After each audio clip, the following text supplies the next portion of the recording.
رب کریم کے فضل و کرم، نبی پاک صاحب لولاک خاتم المرسلین خاتم النبیین احمد مجتبیٰ جناب حضرت محمد مصطفیٰ صلی اللہ علیہ وسلم آپ کی بارگاہ کے اندر درود شریف کا نذرانہ پیش کرنے کے بعد میرے عزیز ساتھیوں، بزرگوں، السلام علیکم ورحمۃ اللہ وبرکاتہ۔ رب کریم کا بے پناہ فضل و کرم ہے کہ اس نے زندگی میں ایک مرتبہ پھر ہمیں جمعہ پڑھنے کی توفیق عطا کی ہے۔ اللہ سے دعا ہے جتنے قدم آپ چل کے وقت پہ مسجد میں آئے ہیں، اللہ آپ کو قدم قدم پہ کروڑوں نیکیاں عطا فرمائے۔ آج کا ہمارا جو جمعے کا موضوع ہے وہ ہے اسلام میں ادب کا مقام۔ اسلام میں ادب کا مقام۔ دیکھیں، جو میں نے آیت کریمہ پڑھی ہے، اللہ پاک نے اس میں ارشاد فرمایا کہ یا ایھا الذین آمنوا اطیعوا اللہ وَأَطِیعُوا الرَّسُولَ، کہ اے ایمان والو پہلے اللہ کی اطاعت کرو، پھر اس کے بعد اس کے حبیب کی اطاعت کرو، وَأُولِي الْأَمْرِ مِنْکُمْ، اور تم میں سے جو اہل امر ہیں، حکم دینے والے لوگ ہیں، ان کی پیروی کرو۔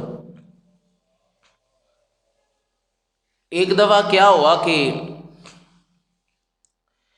ایک لشکر نبی پاک نے نا جہاد کے لیے بھیجا، تو لشکر کے جو امیر تھے، جنہیں سپہ سالار بنایا تھا، وہ تھے حضرت خالد بن ولید رضی اللہ تعالی عنہ۔ تو آپ کے ماتحت صحابہ کرام کی فوج تھی، تو جب امیر بنا دیا جائے نا کسی لشکر کا، تو اب جو اس کے ماننے والے ہیں ان کو چاہیے کہ اپنے امیر کی اتباع کریں، اس کے بغیر کوئی بھی حملہ نہ کریں، اس کی اجازت طلب کر لیں۔ تو اس لشکر میں حضرت عمار بن یاسر تھے۔ تو حضرت عمار بن یاسر، ان کے پاس نا ایک کافر آ گیا خیمے میں، رات کو خیمے لگے تھے، کافر آ گیا، تو آ کے کہنے لگا مینوں امان دے دیو، میں تواڈے خلاف خروج نہیں کراں گا، مینوں کی دے دیو، امان دے دیو۔ آپ چونکہ امیر نہیں تھے نا، لیکن پھر بھی امان دے دیا، پھر بھی کہا کہ جا تجھے امان ہے۔ صبح ہوئی تو انہوں نے نا حضرت خالد بن ولید رضی اللہ تعالی عنہ کو کہا کہ فلانا کافر آیا سی تے میں کو امان پہ منگدا سی تے میں انہوں امان دے چھڑیا۔ ملک صاحب جتھے اس میک دی لپی لگی ہے نا، وہ لپی والے دے اتنے ایک لگا ہے بٹن، انہوں تھوڑا جا کٹا دو۔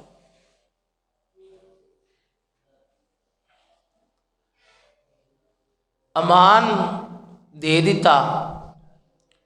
جب امان دیا تو حضرت خالد کو کہنے لگے کہ راتی ایک کافر آیا سی تے امان پہ مانگدا سی، میں دے چھڑیا۔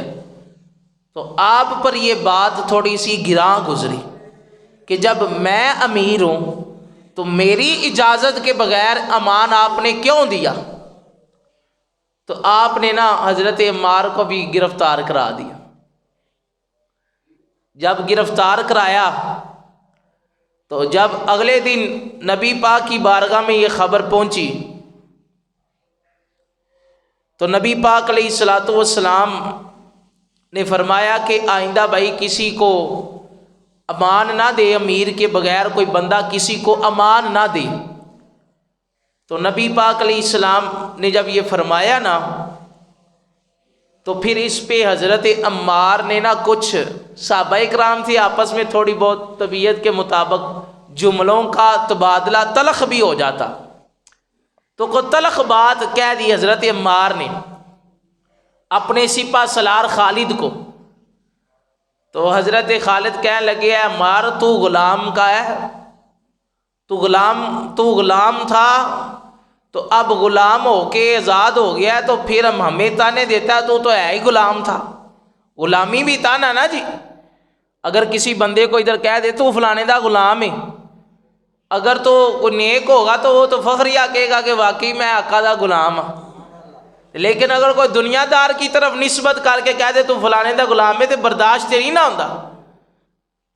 تو کہنے لگے تو فلانے کا غلام تھا، تو پھر آپ کو بھی غصہ آ گیا، تو نبی پاک نے فرمایا خالد تو سپہ سالار ہے تو ذرا معاملہ تھوڑا آہستہ رکھا کر، تمہیں نہیں پتہ عمار کی رضا میں خدا کی رضا ہے، اور عمار کے غضب میں خدا کا غضب ہے، تو لہٰذا اس پہ تھوڑا سا نرم ہوا کر۔ تو نبی پاک کے اس واقعے پر نا اللہ نے قرآن پاک کی آیت نازل کی، فرمایا اے ایمان والو اللہ کی اطاعت کرو، رسول کی اطاعت کرو، اور اہل امر جو سپہ سالار ہیں، امیر قافلہ ہیں، ان کی اطاعت کرو۔ اسلام میں ادب کا بڑا مقام ہے، اسلام میں ادب کا بہت مقام ہے۔ اگر بندہ نا نماز چھوڑ دے نا،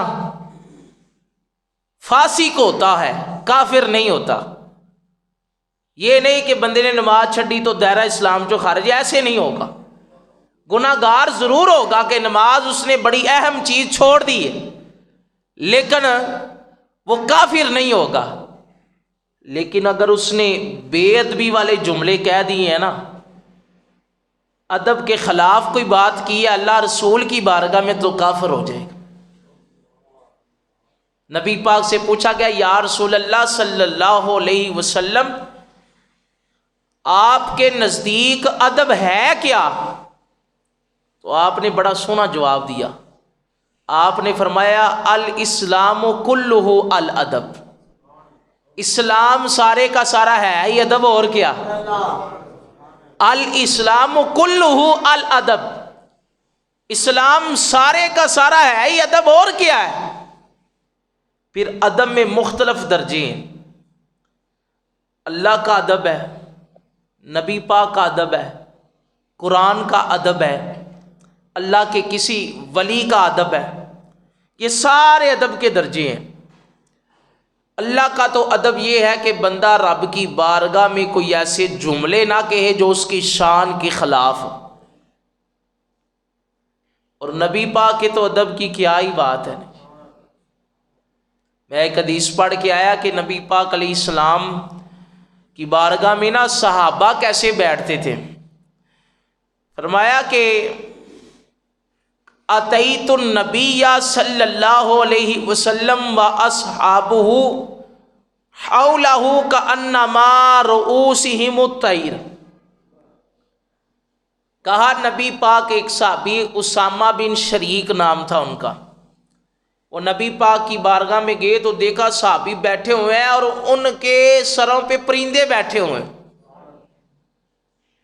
تشبیہ دیکھے کتنی پیاری دی، کہا اتنے مگن ہو کے، اتنی توجہ کے ساتھ، اتنے ادب کے ساتھ امام الانبیاء کی بارگاہ میں صحابہ بیٹھتے تھے، ان کے سروں کے اوپر پرندہ بھی بیٹھ جائے نا تو پھر بھی ان کا سر نہیں تھا ہلتا، اتنا نبی کا ادب کیا کرتے تھے۔ یہ ادب کا اعلیٰ مقام ہے۔ تو اللہ پاک نے نا ایک دفعہ قرآن پاک کی ایک آیت نازل فرمائی، یا ایھا الذین آمنوا لا ترفعوا اصواتکم فوق صوت النبی ولا تجہروا، فرمایا کہ اے ایمان والو، آپس میں نا ایک دوسرے کو ایسے نہ بلایا کرو، نبی پاک کو ایسے نہ بلایا کرو جیسے آپس میں ایک دوسرے کو بلاتے ہو۔ تو کیا ہوگا؟ فرمایا ولا تجہروا لہ، آیت کا پورا آگے مفہوم ہے کہ تمہارے اعمال ضائع ہو جائیں گے، وانتم لا تشعرون، تمہیں شعور بھی نہیں رہے گا۔ تو ایک صحابی تھے ثابت بن قیس، ثابت بن قیس صحابی رسول تھے، تو ان کی سماعت کا مسئلہ تھا، تو نبی پاک کی بارگاہ میں نا تھوڑا اونچا بولتے تھے، سماعت کا مسئلہ تھا تو اونچا بولتے تھے۔ جب یہ آیت نازل ہوئی نا جی سورۃ الحجرات کی کہ اے ایمان والو، جیسے آپس میں ایک دوسرے کو بلاتے ہو نا، ایسے میرے حبیب کو نہ بلایا کرو ورنہ تمہارے سارے اعمال ضائع ہو جائیں گے۔ تو ثابت بن قیس تھوڑا سا اونچا سماعت کرتے تھے، تو دل میں خیال آیا یار میں تے نبی پاک دی بارگاہ چ اچے ہی بولنا تے لگتا ہے میرے اعمال ضائع ہو گئے۔ آپ گھر ہی بہ رہے، نماز پڑھن ہی نہیں آئے مسجد نبوی چ۔ جب نماز پڑھنے نہیں آئے تو نبی پاک نے ان کا جو ہمسایہ صحابی تھا نا، اس سے پوچھا کہ تیرا گوانڈی نہیں آندا نماز پڑھن؟ اس سے ہمیں یہ بھی پتہ چلتا ہے کہ کوئی نمازی کٹ جائے تو وہ پتہ لیا کرو کہ کتنے گیا ہے، کوئی زندہ بھی ہے کہ کتے اور ہی ٹر گیا، پتہ کرنا یہ بھی امام الانبیاء کی سنت ہے۔ تو کہا تیرا گوانڈی جرا نمازی سی وہ تشریف نہیں لے آندا، ثابت بن قیس۔ تو کہا پتہ نہیں اس کو کیا مسئلہ ہوا، یکدم ہی گھر بیٹھ گیا۔ تو وہ پتہ لینے گئے تو جا کے نا گھر گئے تو ثابت بن قیس کہنے لگے میں جہنمی ہو گیا، میں نہیں ہوں جانا نبی پاک دی بارگاہ چ، میں جہنمی ہو گیا، میں نہیں جانا۔ آپ نے فرمایا کہ جہنمی کیوں یہ جے لفظ پیا کہنا ہے؟ کہا اللہ نے قرآن میں کہا کہ اپنی آواز نبی کی آواز سے بلند نہیں کرنی، اور اپنے نبی پاک کو ایسے پکارنا ہے جیسے آپس میں ایک دوسرے کو پکارتے ایسے نہیں پکارنا، اور آواز بھی بلند نہیں کرنی نبی پاک کی بارگاہ میں۔ تو میں تھوڑا اچا سونا میری آواز بلند ہو جاندی تو میں ہن جہنمی ہو گیا، میرے تے اعمال ہی ضائع ہو گئے، قرآن آ گیا۔ تو نبی پاک علیہ السلام کی بارگاہ میں نا ثابت بن قیس کا یہ معاملہ چلا گیا۔ تو نبی پاک علیہ السلام نے فرمایا کہ ثابت بن قیس کو کہو کہ تیری یہ مجبوری ہے، تو گھبرانا، تجھے اللہ جنت ہی عطا فرمائے گا، تجھے گھبرانے کی ضرورت نہیں، تجھے اللہ جنت عطا فرمائے گا۔ تو پھر کیا اللہ نے مقام عطا کیا؟ اور ثابت بن قیس اونچا سنتے تھے نا تو پیچھے نہیں تھے بیٹھتے، اور جب مسجد میں آتے نبی پاک بیٹھے ہوتے سارے صحابہ راہ چھڑ دیندے، اور ثابت نو اگے آن دیو، اگے آ کے بہن دیو، تھوڑا جا اچا بولدا بھی ہے تو اچا سندا بھی ہے۔ قربت مصطفیٰ ایک مرض کی وجہ سے زیادہ مل گئی۔ تو یہ ایک دیکھیں بیماری بھی آئی تو پھر اللہ پاک نے معاملہ بھی کتنا حسین کر دیا، پیارا کر دیا۔ تو یہ صحابہ کا ادب تھا کہ آیت آئی تو اپنے ذہن میں یہ خیال آیا کہ پتہ نہیں میرے اتے آ گئی، اتنا ادب کیا۔ اور پھر ایک اور نبی پاک علیہ السلام کی حدیث بڑی پیاری۔ ایک دن ایسا ہوا کہ نبی پاک علیہ السلام نا بیمار تھے، تو آپ نے نا پیغام بھیجا کہ حضرت ابو بکر کو کہیں کہ نماز پڑھائے۔ نبی پاک علیہ السلام کے حکم پہ حضرت ابو بکر مصلی پہ کھڑے ہوئے، نماز پڑھائی۔ جب نماز پڑھائی تو دوران نماز کیا ہوا؟ دوران نماز یہ ہوا کہ نبی پاک علیہ الصلاۃ والسلام نے نا فکشف النبی ستر الحجرہ، حجرے چوں نا پردہ چک کے صحابہ نو تکیا نماز صحیح پڑھتے پے نے، نماز ہی پڑھ رہے ہیں نا جی، شک تو نہیں تھا لیکن یہ تھا کہ نماز پڑھ رہے ہیں۔ فکشف النبی ستر الحجرہ، حجرے کا پردہ اٹھا کے دیکھا، ینظر الینا وہو قائم، سارے صحابہ کھڑے ہیں، اللہ کی عبادت کر رہے ہیں۔ تو کیا ہوا کہ نبی پاک علیہ السلام نے دوران نماز جب دیکھا نا تو سارے صحابہ ینظر الیہم، نماز اندر ہی مصطفیٰ دا چہرہ تک اللہ پہ، نماز خدا دیے، زیارت مصطفیٰ دیے، نماز پڑھے ہیں، پتہ چلا حجرے کا پردہ اٹھے، سب نے ینظر الیہم اس طرف دیکھنا شروع کر دیا۔ تو کیا ہوا، حدیث کے الفاظ بڑے پیارے ہیں، فرمایا کأن وجہہ ورقۃ مصحف، کہا جب صحابہ نے نبی پاک کا چہرہ نماز کے دوران ایسے دیکھا نا تو صحابہ کہتے ہیں سانو انج لگا جی میں قرآن دا ورقہ کھلیا پیا ہے، کأن وجہہ ورقۃ مصحف، کہا ایسے لگتا جیسے قرآن کا حسین ورقہ کھلا ہوا ہے، تیرے منہ وچوں رب بولدا ہے، سرکار دیاں کیا تو یہ ایک آپ کے چہرے کی زیارت صحابہ نے دوران نماز کی۔ پھر کیا ہوا،